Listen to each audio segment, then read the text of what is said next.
بسم الله الرحمن الرحیم. ایاک نعبد و ایاک نستعین.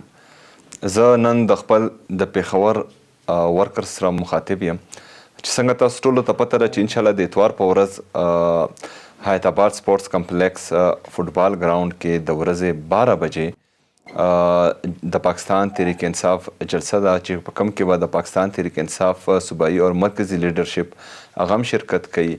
د تحریک تحفظ عین پاکستان مشران چې کوم دي محمد چکزئی صاحب اور علامه صاحب هغه دواړه به هم راځي په دې کې به شرکت کوي. نو زما د پېښور آی ایس ایف انصاف یوت وینګ پاکستان تحریک انصاف ټولو مشرانو کشرانو ځوانانو ته دغه ریکویسټ دی چې په دې کې برپور حصه هم واخلئ او د نن نه چې کوم دي ښه مضبوط کمپین ورته هم سټارټ کړئ.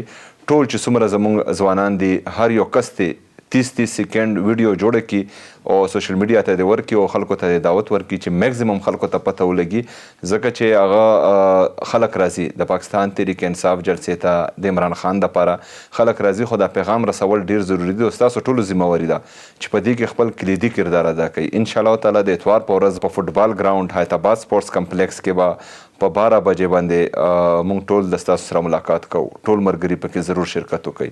ډیره شکریه، مهرباني و ما علینا الا البلاغ.